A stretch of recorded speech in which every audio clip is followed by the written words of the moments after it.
The courtroom was supposed to be a place of solemnity, where grief was met with respect and justice was the only language spoken.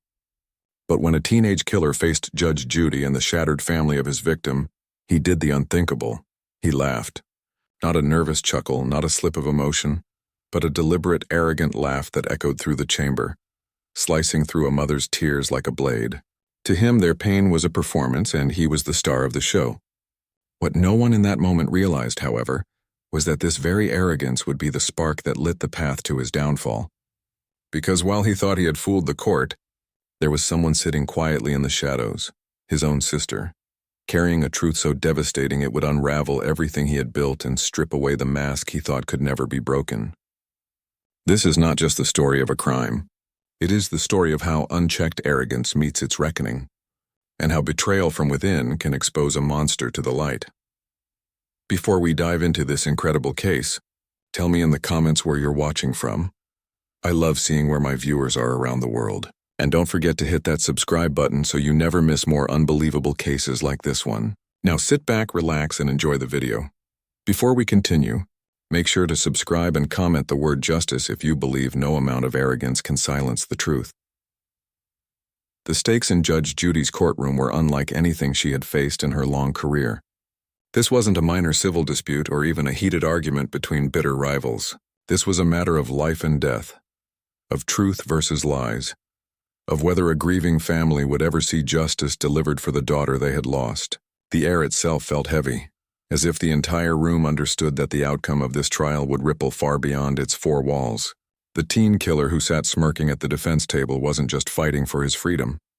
He was fighting to keep his mask intact, the carefully constructed image of a misunderstood boy rather than the cold predator he truly was. If his deception held, then the world would never know the full horror of his crime, and the family of the victim would be forced to live with the unbearable reality that their daughter's life had been reduced to nothing more than another of his manipulations.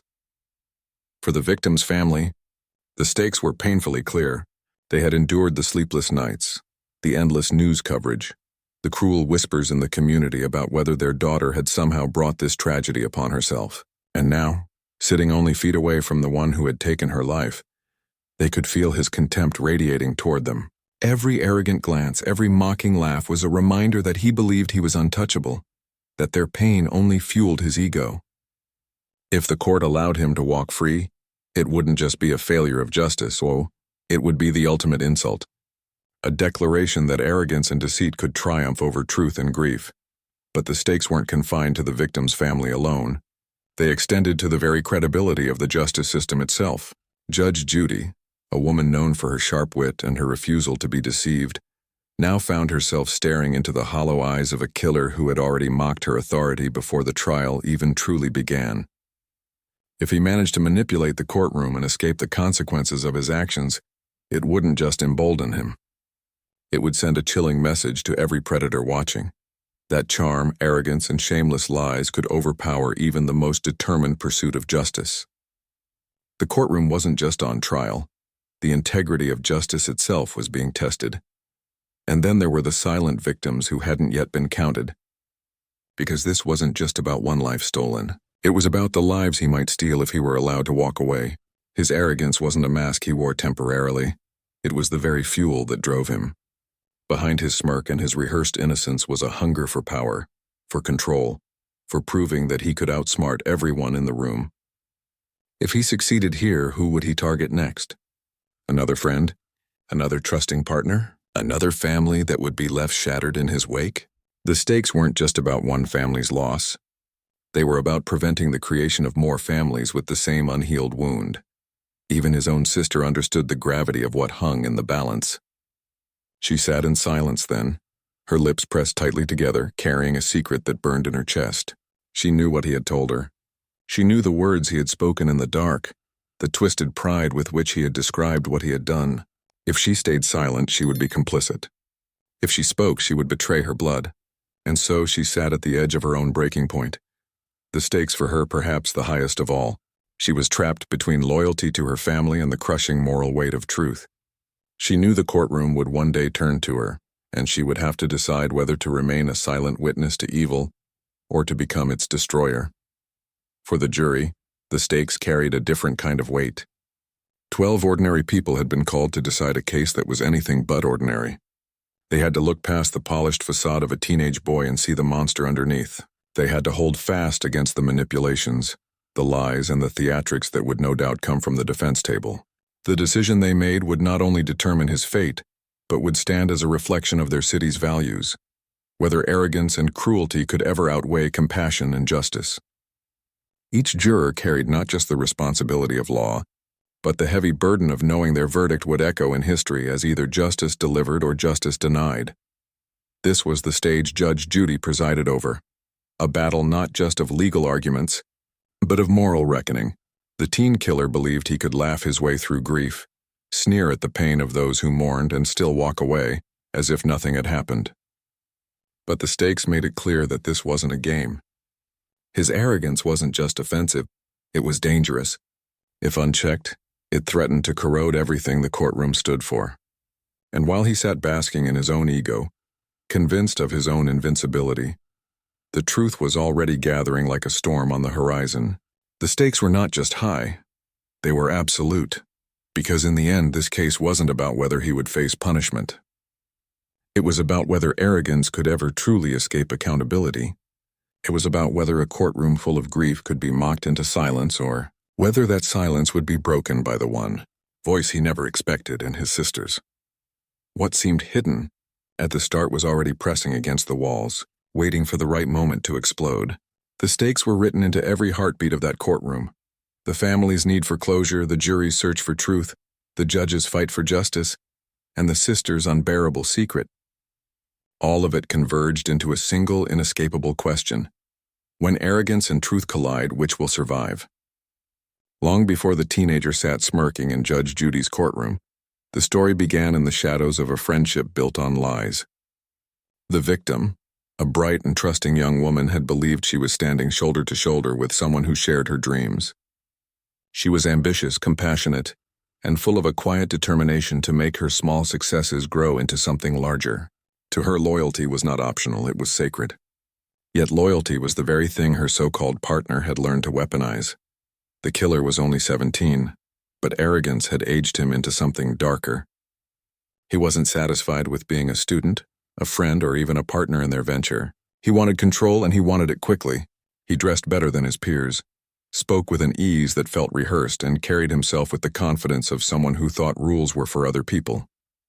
To those who met him casually, he seemed charming. But to those who watched closely, there was something hollow in his eyes, a sense that every smile was calculated, every word delivered like a sales pitch. The victim's family remembered how she defended him even when neighbors raised questions. She had poured her time, her money, and her trust into building a dream with him. Whenever his expenses looked suspicious, he had a ready excuse. Whenever she asked to review their accounts, he turned evasive, telling her not to worry, telling her he had it under control. And because she loved the idea of building something together, she accepted the lies. What she couldn't see, what no one could see then, was that the lies weren't a side effect. They were the foundation. By the time her family realized something was wrong, it was too late. Days passed without her answering calls. At first, they assumed she was busy preparing for the next big presentation she had mentioned with pride. But when her father finally used the spare key to step into her small row house, the truth revealed itself with a cold finality. She hadn't been busy. She hadn't been distracted. She had been silenced. The scene inside wasn't one of chaos, but of precision. No overturned furniture, no desperate struggle, just the chilling neatness of calculated violence. It was the killer himself who called the police, his voice carrying the perfect tone of a friend in panic. He told them he was worried, that he had been trying to reach her, that he feared something terrible had happened. To the untrained ear, it sounded like concern. To the seasoned detectives who arrived, it sounded rehearsed. There was something too steady in his tone, too measured in his grief, and while cameras outside captured him wiping fake tears from his face, inside, investigators were already whispering doubts. Detective after detective noted the same detail. He seemed too ready with explanations, too quick to redirect suspicion. When asked about her finances, he suggested she had been hiding debts. When asked about their work, he claimed she had been struggling under the pressure. He painted her as unstable, planting seeds of doubt even as her family wept in disbelief.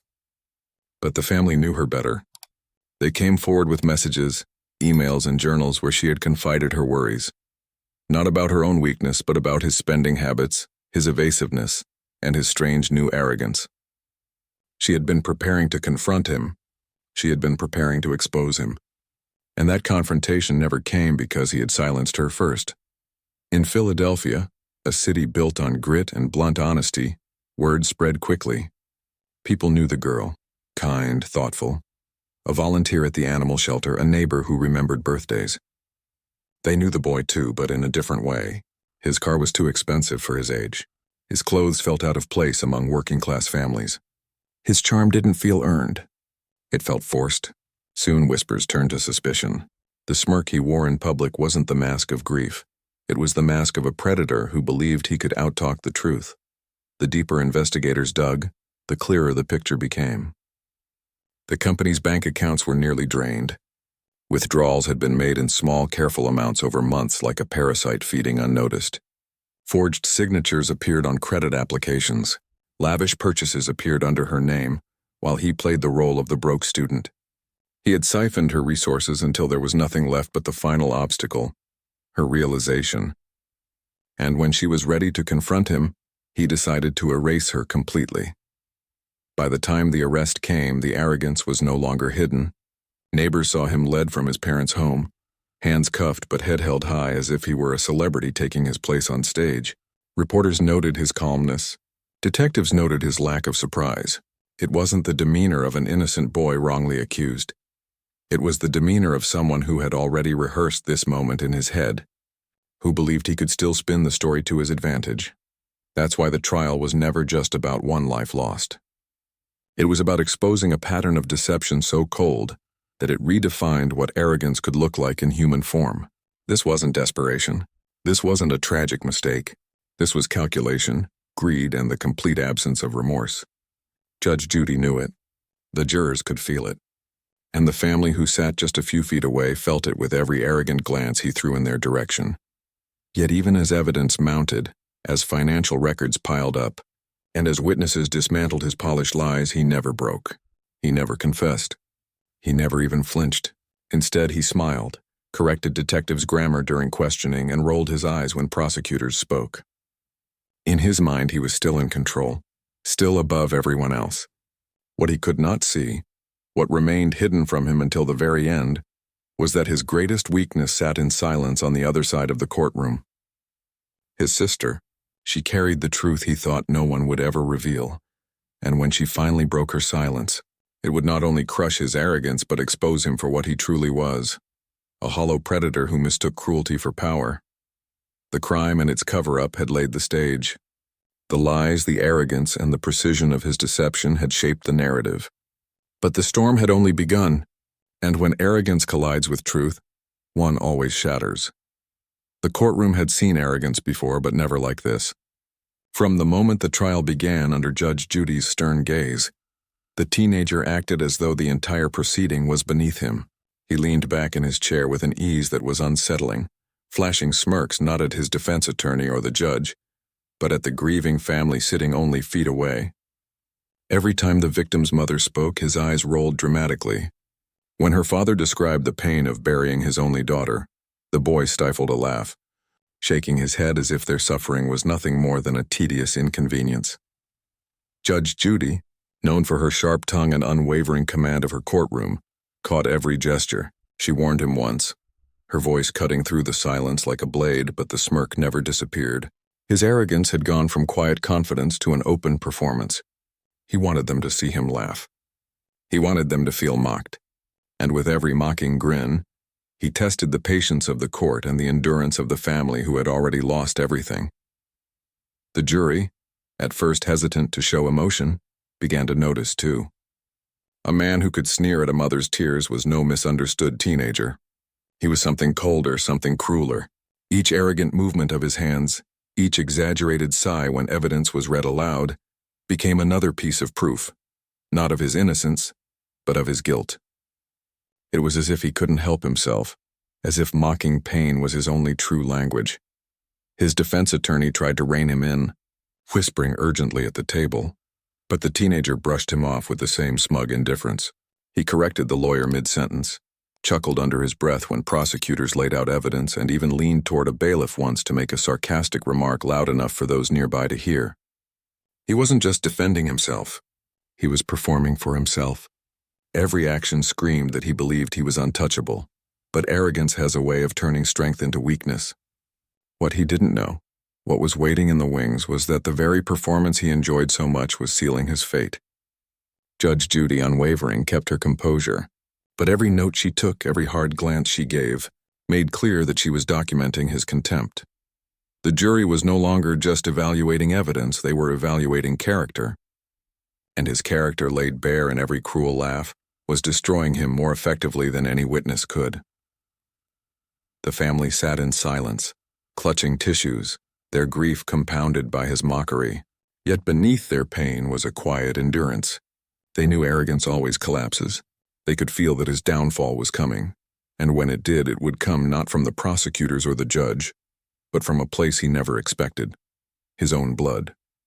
His sister had remained quiet until then, watching, waiting, but soon she would break the silence, and with her voice the mask he had clung to would shatter forever. When the defense called his sister to the stand, the courtroom expected sympathy.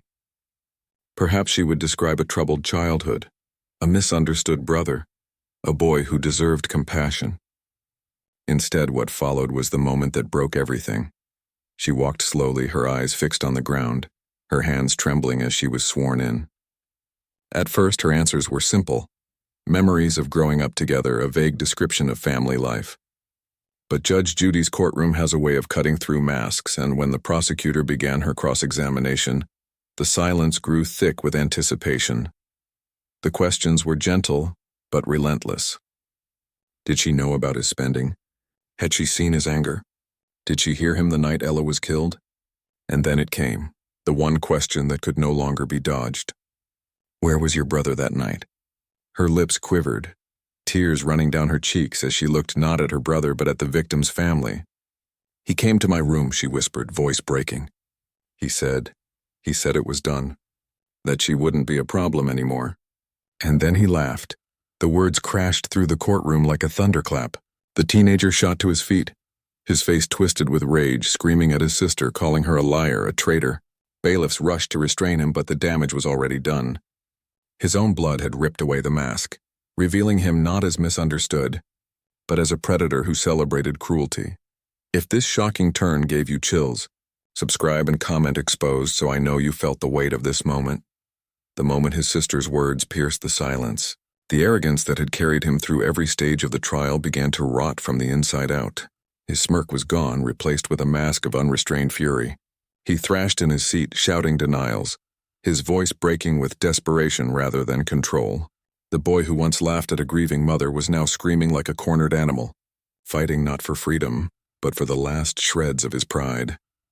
Judge Judy's gavel thundered across the courtroom, her eyes colder than stone. She had warned him. She had watched his arrogance unfold piece by piece, and now she saw the collapse. You're finished, she declared, silencing his rage with the authority of a voice that could not be defied. For the jury, that was all they needed. His own sister had exposed him, and his own actions had confirmed the truth. He wasn't untouchable. He was unraveling. The family, who had endured his smirks and mockery, now sat with tears of relief. They had waited for this moment, for the arrogance to break, for the mask to shatter. And now it had. The predator had become pitiful, a spectacle of rage and fear. What he once thought made him powerful had only exposed how hollow he truly was. The courtroom had witnessed the transformation, from arrogant boy to broken fraud. The verdict was inevitable, but the collapse itself was the real judgment. The jury needed less than an hour. After days of evidence, after weeks of arrogance, the choice before them was no longer complicated. When they returned, the courtroom was silent, every breath held, every eye fixed on the foreperson. And then, in a voice that shook with the weight of justice, the word was spoken, guilty. The verdict rippled through the gallery like a wave of relief. The victim's mother collapsed into her husband's arms, tears streaming freely. Not tears of joy, because joy could never return, but tears of closure, of finality. They had endured the sneers, the cruel laughter, the yawn that mocked their grief. Now at last they saw the mask ripped away. Their daughter's memory had not been buried beneath his arrogance. Truth had prevailed. The killer sat motionless, his jaw clenched, his smirk threatening to return but unable to hold. For the first time, he wasn't directing the story. He wasn't in control. His sister's betrayal had stolen that power from him, and the jury's verdict had nailed shut the coffin of his arrogance. The boy who believed he was untouchable had been reduced to a criminal stripped of dignity, shackled not just by chains, but by the truth. Weeks later, the sentencing hearing brought the final confrontation. Judge Judy entered with her usual commanding presence, but her words that day carried more weight than any verdict. She spoke directly to him, her tone sharp with disdain. You thought cruelty was strength. You thought laughter could hide your guilt. But today, we see you for what you are. Not a misunderstood boy. Not a genius manipulator, but an empty shell filled with arrogance and greed. Her words cut deeper than any gavel. She reviewed the evidence with piercing clarity. The calculated fraud, the cold-blooded murder, the contempt for the family's grief, the sister's devastating testimony. Each fact was another nail sealing his fate. When she finally looked up, her eyes locked on him with unflinching resolve.